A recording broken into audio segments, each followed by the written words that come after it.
WhatsApp English क्लासमध्ये पुन्हा एकदा विद्यार्थ्यांचं स्वागत। आज वार सोमवार दिनांक 25 डिसेंबर 2023 आणि आज आपण आपला क्लास क्रमांक 61 आपण सुरू करत आहोत। झालेला अभ्यास आपण आपल्या व्हॉट्सअप नंबरवर सुद्धा आपण पाठवू शकता। तर आपण daily 5 English spelling with Marathi meaning आपण बघूया। आजचे स्पेलिंग आहे रेस्ट, उर्वरित, REST रेस्ट म्हणजे उर्वरित किंवा उरलेले।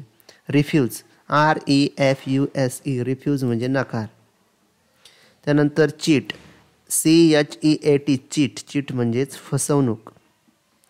STUDY स्टडी, स्टडी म्हणजेच अभ्यास। ASK आस्क, आस्क म्हणजेच विचारा। यानंतर आपण daily 5 English sentences with Marathi meaning आपण घेत असतो। दररोज वापरात येणारे इंग्रजी वाक्य, असे वाक्य की आपण ते प्रॅक्टिससाठी घेत असतो आणि दररोज विद्यार्थ्यांनी हे वाक्य प्रॅक्टिससाठी आपल्याला त्याचा सराव करायचा आहे। तर आजचे वाक्य आपण बघूया। तो लिहत राहिला, ही केप्ट रायटिंग। तो लिहत राहिला, ही केप्ट रायटिंग। तो सुद्धा हसला, ही लाफ्स टू। तो सुद्धा हसला, ही लाफ्स टू। तो खूप हसतो, ही laughs a lot. तो खूप हसतो, he laughs a lot. मला धावायला आवडतं, I likes to run. मला धावायला आवडतं, I likes to run.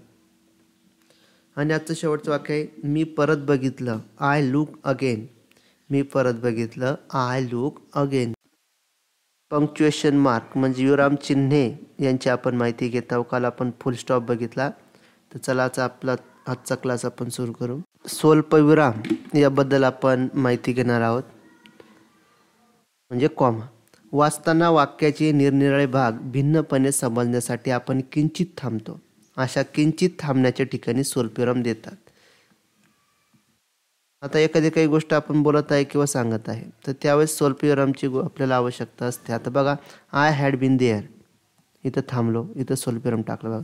The police inspector visited my uncle's house. त्यानंतर बघा, अवतरण चिन्ह देण्यापूर्वी सुद्धा स्वल्पविराम देतात। Example, Sachin said. बघा, हे अवतरण चिन्ह आहे, याच्या पहिले सुद्धा स्वल्पविराम दिला जातो। सचिन म्हणाला, काय म्हणाला, आय एम अ क्रिकेटर। शेवटी फुल स्टॉप आहे बघा। यस किंवा नो नंतर सुद्धा स्वल्पविराम देतात। आता बघा, यस, हो, थांबलोय आपण, ही इज थिप, तो चोर आहे। त्यानंतर नो, बघा इथं सुद्धा स्वल्पविराम म्हणजे comma. She is not rich, ती श्रीमंत नाही।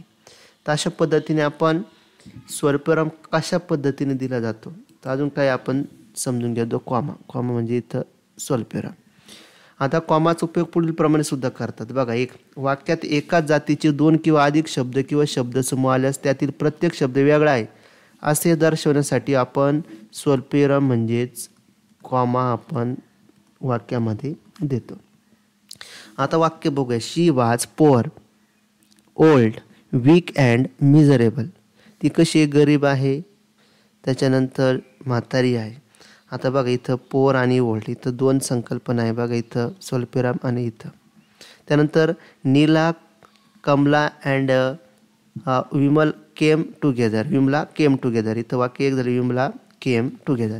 आता बघा, नीला इथं स्वल्पविराम आणि कमला, इथे अँड आला जर नसता तर पुन्हा इथं स्वल्पविराम द्यावं लागतं, पण नीला आणि कमला या दोन व्यक्ती वेगवेगळ्या आहे म्हणून इथं स्वल्पविराम दिलेलं आहे।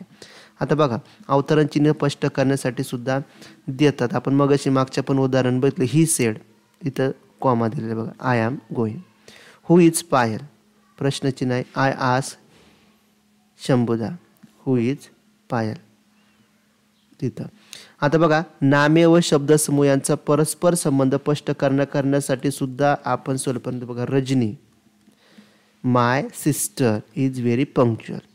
त्यानंतर बघा, at the age of 9 against the advice of the doctor she remove the breast. आता यस नो कोर्स या उतारानंतर वाक्य सुद्धा जोडून आल्यास आपण यस नो मध्ये सुद्धा बघा, yes I am all right इथं दिलेलं आहे बघा। ऑफ कोर्स, बघा, ही विल कम। तर एखाद्या व्यक्तीच्या नावाने हाक मारून सुरुवातीला किंवा शेवटी संबोधन करताना होतं बघा, गोपू, हाक मारली बघा. यू आर व्हेरी नॉटी, तू फार खोडकर आहेस. Or you are very naughty, बघा इथं गोपो.